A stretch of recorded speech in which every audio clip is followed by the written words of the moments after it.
Hi, my name is Dave Cuthbertson from AssetGen, and I'm going to take you through how AssetGen helps you do change impact analysis within data centers and complex IT infrastructure.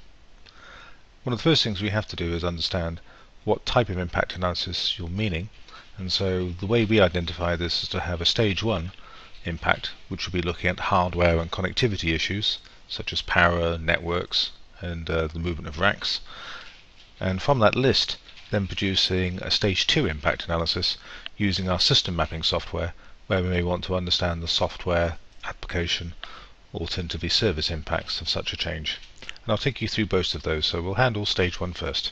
This is the AssetGen Connect screen. If we look here, we have server win 001, and if I wish to understand impacts at different levels, we can cover these, and I'll start for instance with connectivity. So if I click on port Ethernet 01, we can do a port trace, and we can see the connectivity path, and we can see that it terminates in port 13 on switch number 6. So that would be looking at a low level change, maybe to do with connectivity.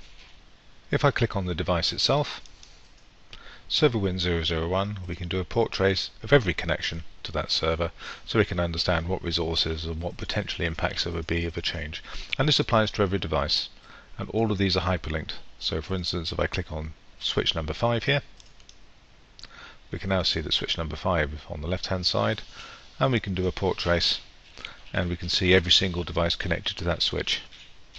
If we want to take this further, I could for instance choose another type of component. So here I have for instance a power strip, and I can see everything connected to that power strip.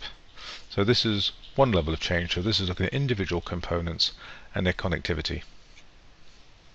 In the planning menu at the top, we also have the ability to do multi-component impact analysis by selecting the batch impact analysis option.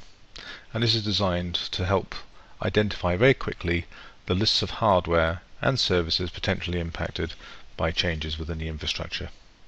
So for instance, if I open up Birmingham and we want to understand the impact of 3 switches being changed, I can choose 3 switches, switch 5, 3 and 1, and I can get the software to produce a consolidated list by saying, could you trace the data connectivity of those switches to any components which are important to you.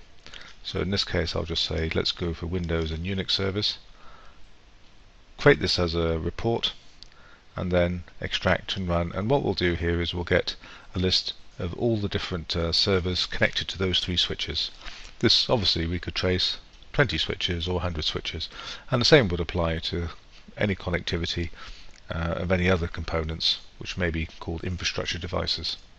Likewise, if we were to free up 20 servers by virtualizing them, we could tell you which switches would have switch ports and SAN controllers would all have their ports freed up. I mentioned that there's a 2-stage impact analysis, so this is the hardware list in the first stage. We can take this list and then use our system mapping software to do an impact analysis at either a service or an application level.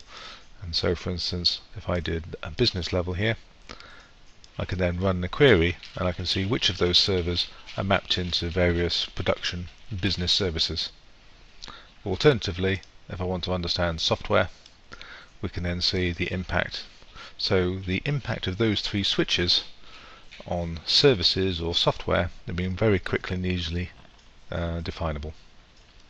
This list can then be exported as a spreadsheet to help support project planning. The different types of changes can all be saved in templates, so we can rerun them over a period of time. For instance, for projects where you may have a long standing transition plan. And here for instance I have as an option here, I have a template which covers powering down for instance a data center PDU. And what this will do, as you can see there, it will trace all the power strips and directly connected servers. It will also trace any infrastructure devices like SAN controllers and produce a consolidated list of all servers impacted by that PDU. So let's load up that template and have a look at it.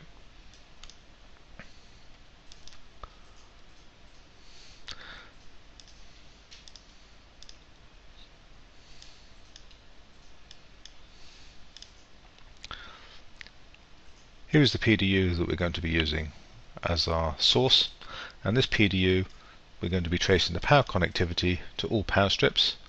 We're then going to be tracing all power connections to SAN controllers and Unix systems, and also any data connections from those SAN controllers to Unix systems and hosts as well. And to understand the potential hardware impact of that PDU change, I can now do an extract, and it will then produce a list for us, and we can always then just sort this by alphabetical order. So these are all the server components impacted by that PDU change. I can obviously take that same list and then say, could you also tell us the business impact of that PDU change, so we can then schedule change control within our service management environment.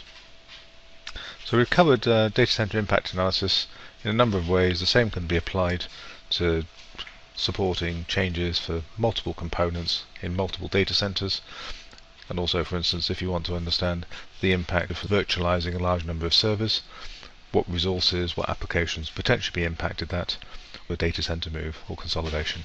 So just going back to our slide, I hope what you've seen there is it was very easy to do a hardware impact analysis, and also to then do the appropriate service impact to then negotiate and work with other teams who may actually be using those servers or other components.